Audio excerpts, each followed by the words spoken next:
World Trade Center 11 september 2001. Hur gick det till? Hur kunde två 500 meter höga byggnader konstruerade för att klara kollision med två fulltankade Boeing 747 kollapsa i sitt eget fotavtryck? För att förstå globala och nationella trauman, redan inträffade eller kommande, kan det vara enklare om man ser dem i ett större sammanhang.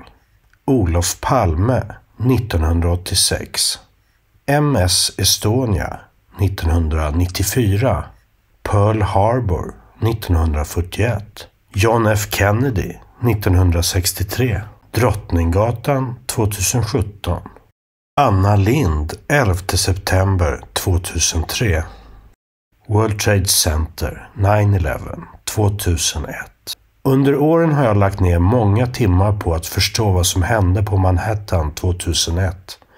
Det tog flera år innan jag ifrågasatte den officiella förklaringen. World Trade Center var ögonöppnaren för mig. Det odiskutabla beviset på att makten ljuger för medborgarna. Ground Zero. Punkten utan återvändo.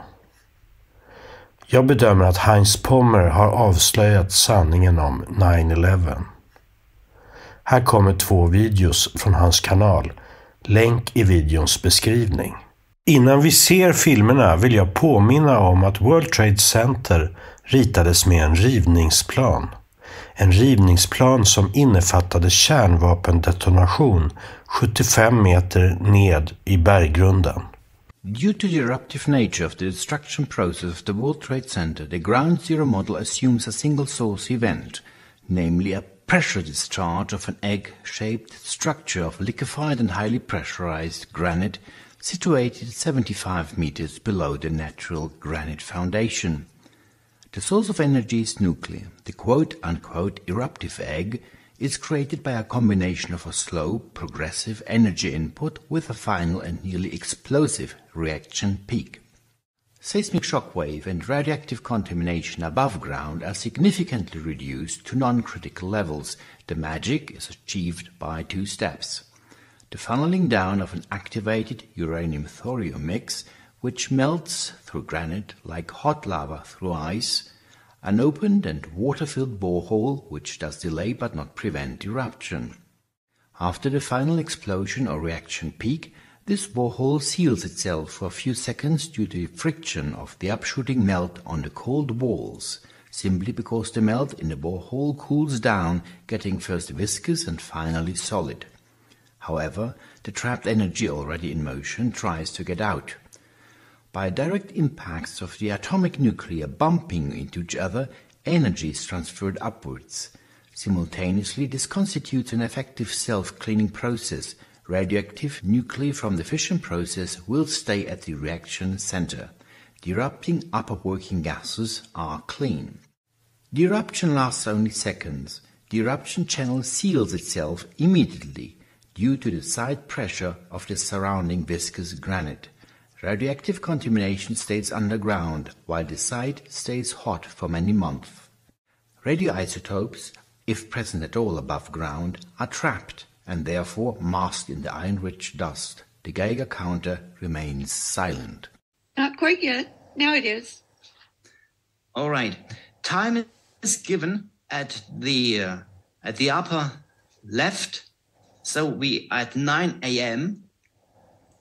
and we have 4 points of interest, A, B, C, D. So you have the small final pit floor, which is in the blueprint, which is guaranteed to be there.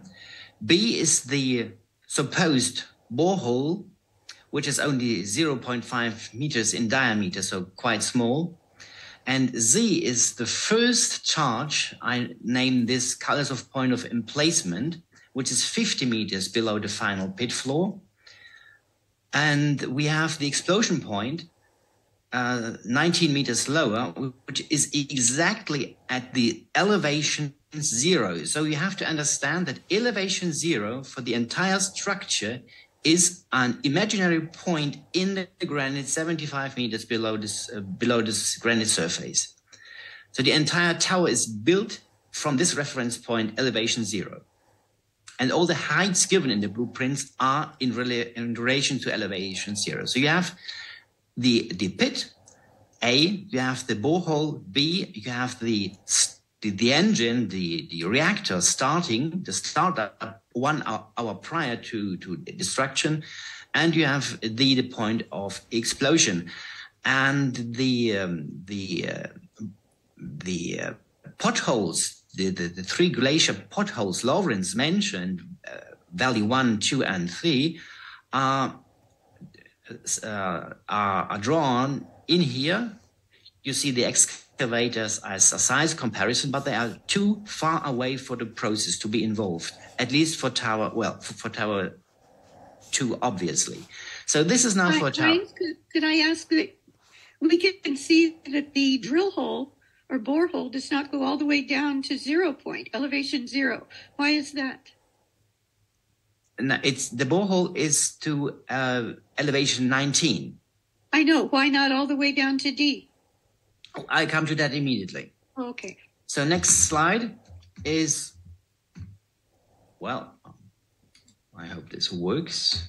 Yes. So this is 9:13. So this is about 10 minutes after activation. And you see, the idea is that we have a radiation weapon at first. So a reactor mix. Not a bomb, but a slow progressive energy input. And I found a nice video sequence which shows like the lava, hot lava burns through ice, creating a sort of funnel in the ice. It is exactly the same thing if the reactor core of boiling uranium boils with 3,000, 4,000 degrees. It funnels down just and simple to the fact that uranium, if we have, let's say, 30 kilograms of that stuff, which would be that size, that in size, smaller than a lemon, it would, due to its weight, funnel down. And the granite has no much resistance. So this is 913. And at the same time, you have a strong X-ray emission in this borehole. Should water be inside this borehole, as Rodriguez pointed out, there was a lot of water in the sub-basement as the sprinkler system was working. The water would boil, and through the steam bubbles, radiation would nonetheless escape in the tower and weaken the iron structure. So you have a radiation weapon going on, so to speak. 913. And it burns its way down, well, 1 hour. So now we are at the destruction moment, or at the explosion moment, where the uranium becomes supercritical due to the fact that it meets with the 0 box at 0 point. So you have a combination of 2 charges. Another possibility would be that something like thorium is just cooking out, boiling out, and somehow supercriticality is achieved at 0, at point 0. So explosion time is in this model at 9:58, and the chain reaction starts. However, the system is enclosed in granite. So normally you have an explosion time of a microsecond, let's say, or 10 microseconds. Which is, well, 10 millionth of a second, then it's over. In the Hiroshima bomb disintegrated, and only 1% of the fuel was spent. That's a fact. So now you have a system which is fully enclosed and cannot explode. So the chain reaction does not abruptly stop, especially if you have an iron shell. Iron is also penetrated by hot uranium, like a knife cutting through hot butter. The iron shell guarantees that neutrons, escaping neutrons, are reflected and return into the center of reaction. So this explosion will continue as long as neutron flux is high enough. So you don't have a reaction or explosion time from 1 micro or 10 microseconds, but up to 1 second as long as neutron flux is high enough, and any physicist will confirm that. It's an iron shell of what? A shell of what?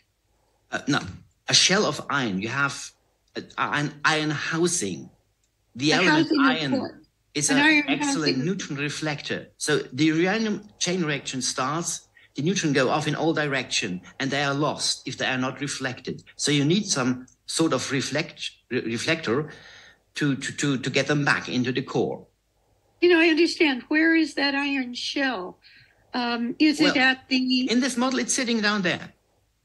It's sitting Yes. which place? At 0 point? At point 0, the black square. Uh-huh. That's the iron. Okay, so you're saying that there was something at the point 0 before the whole process started. Yes. Okay. Or at least at elevation 19, which is slide 1, which is the named Kalisov point of emplacement, which was activated. So a nuclear process was started at this elevation. Right. My question was, I understand that, but was at the time that the nuclear process began at point C, was there already something at point D that it reached eventually? This is possible. So I have two possibilities. That I have a mix at point Z, which evaporates another metal, for example, thorium, which evaporates, which separates because of its different boiling point, and the mixture gets supercritical after some time, after 1 hour, after 1.5 hours, reaching approximately elevation 0.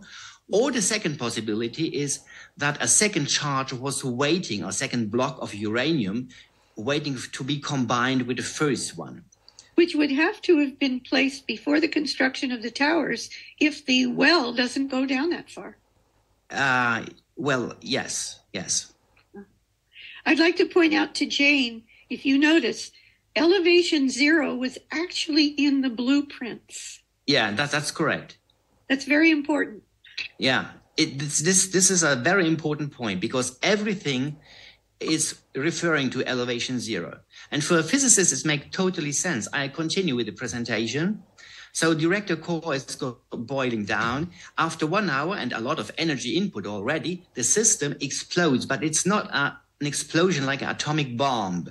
It's rather a very soft explosion, which can last up to 1 second, let's say, as long as neutron flux is high enough to continue with the chain reaction. Any physicist will confirm that.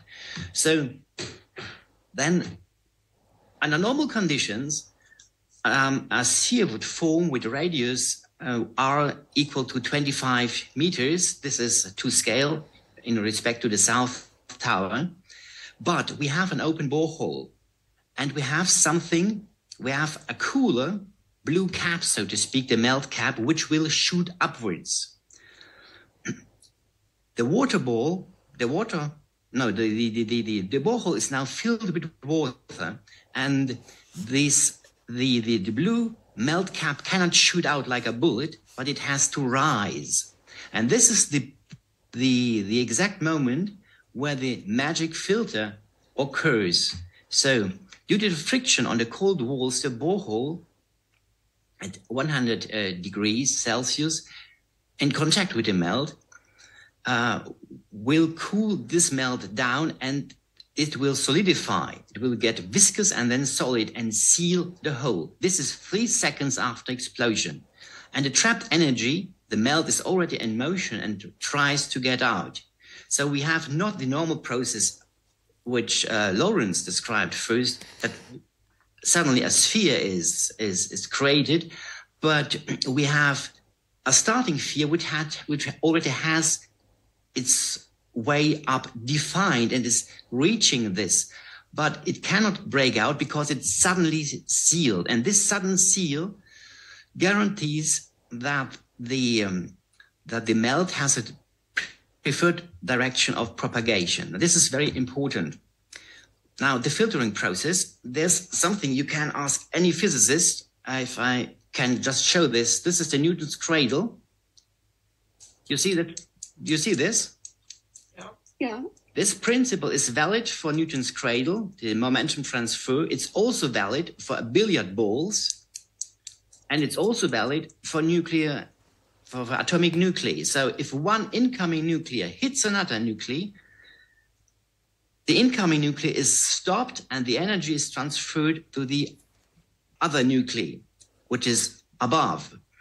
And if you have many atomic nucleus hitting each other, and with a preferred direction of propagation, energy is transferred upwards, but not the radioactive nuclei, which are contaminated. They stay below. So you have the granite, which is suddenly transformed into a hot, pressurized gas without radioactive contamination. This should be clear during this session.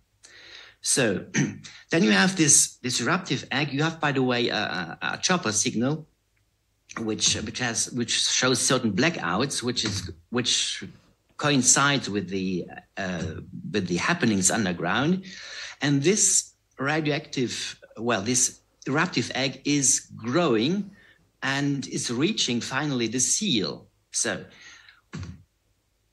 after breaking the seal, eruption can start. This is 10 seconds after the main reaction. And this coincides with the seismic shock waves, which we observe. What seal? Could you point out where the seal is you're referring to? The seal is the material which was shooting up and cooling down and then stopped the system. So I go back to the reactor. So we have here already a huge energy input from the reactor itself. The tower is already weakened due to radiation, which is received from below. And the borehole acts also as a vertical X-ray collimator. So radiation is poured into the tower, and my view is that the steel was molten, not by incendiary, but by radiation-induced thermal instability. So the upper blue melt cap you see in this reactor will shoot up, and that's the cooler part, and it will go into the borehole, and the borehole is filled with water. And you have friction at the walls, and the blue material here now is shooting up. You see the blue material is shooting up. All is in motion 2 seconds after, and 3 seconds afterwards, the system will be sealed because because the melt cools down. What's shooting upward cools down and stops the movement, the eruption. All right? And now the egg can grow, and now can the eruption start. And this creates a very curious phenomenon. So if you have a focused pressure discharge of such clean working gases, air is sucked from the surrounding area into the tower, and that was observed as a matter of fact. So you have material shooting up, and the working speed of the gases I've calculated to be 100 meters per second. And very curious now is now that's the last. Now that's the best. All right, that's very interesting, and it's forgive me for the word. It's a physicist's joke, because the whole system is an exercise in the vertical throw. If you have an eruption speed with 100 meters per second, the material will rise due to gravity exactly to the inch, to the roof top line. And then it will stop, it will reach the apex and will fall down again. So the whole system is calculated from 0 point in the blueprints to elevate to, well, in this case, 500 meters, to stop at the roof line and to come down. So you're telling us, I believe, that the 0 point, being the core of the whole plan, was actually selected. The depth was selected precisely so that it would reach just the roof line. Exactly. Oh my God! I was wondering why the roof line was lowered a few meters at the early plans, and I expected a physicist's joke. And I calculated this joke. Well, that's the handwriting of the colleague, so to speak, the physicist's joke. I calculated the standstill with the normal G value of 9.81, which is the average. And I was disappointed to get 520 meters in height, about something about this. And suddenly it struck me that New York City might have a very, very specific value. And I got it on Wikipedia, which is 9.802, and it fits to the inch. So it's a real joke of a physicist, the vertical throw. And now you can explain also how the destruction worked, because if you have mass shooting up to the roof line, it's accumulating, and suddenly the system will be inverted. So you have more mass accumulated in top, and this will start to fall like a wrecking ball. At the same moment, you have still, with falling pressure, the eruption gases shooting up, and where they meet, where the wrecking ball meets, already in free fall, and the still up shooting gases, the tower will be ripped apart, and the steel grid will be torn apart segment by segment. And that's one of the main errors the architects and engineers always say, that we have seen explosives, a wave of explosions traveling down, top down. This is not the case. What we have seen is the pyroclastic flow, the avalanche from above, meeting with the working gases shooting upwards. And at the deviation zone, the structure, the outer steel grid, is destroyed and it falls together with the tower. And what Lawrence just said, of course, if you see the entire structure, a bit of caving in makes absolutely sense, because the eruption channel will widen within a few seconds. So you have a narrow focused eruption in the first 2 seconds through the elevator freight elevator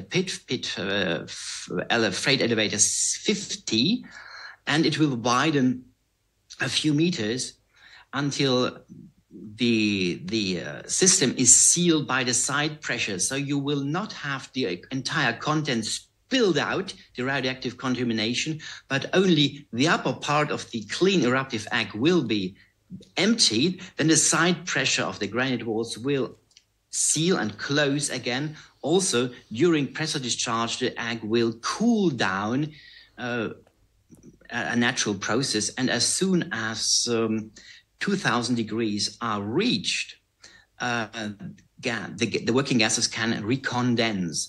So you have to choose a very carefully calculated erupting point, because this sort of energy transfer via the atomic nuclear will happen only if the mix is about 5000 degrees hot and about 200 bars. That's a value from the literature.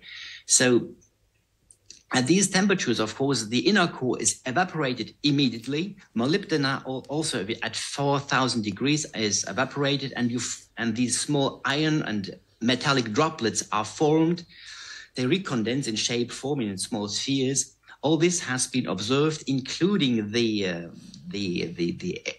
air sucked in, and everything falls into place. So we have everything together, the enormous energy amount, we have the observed dynamics, we have the destruction of the inner core, we have the destruction of the outer steel grid. We have also an explanation for the extremely low readings in respect to the radioactivity. We have also an explanation for the cancer cases on place, because something, of course, did escape. Also, it must be said that beta radiation is trapped in iron, so it cannot be trapped easily with a Geiger. It cannot be detected easily with a Geiger counter. Altogether, it's a pity that architects and engineers does not take into account that beta activity was, in fact, and that's also a fact, a documented fact, slightly elevated, about twice the background level. They said this is too low to be taken into account, and exactly that's one of the most gross errors they committed. It must be taken into account, and that's it. Thank you. Let's open it up to questions. I'll let you go about 9 minutes over. Got a question? Got a question. I got one. Good. All right. So Susan, you're the moderator. You need to start directing. Yeah. That was Barbara first. Okay. Okay, Heinz. Couple of questions came to my mind. 3 questions.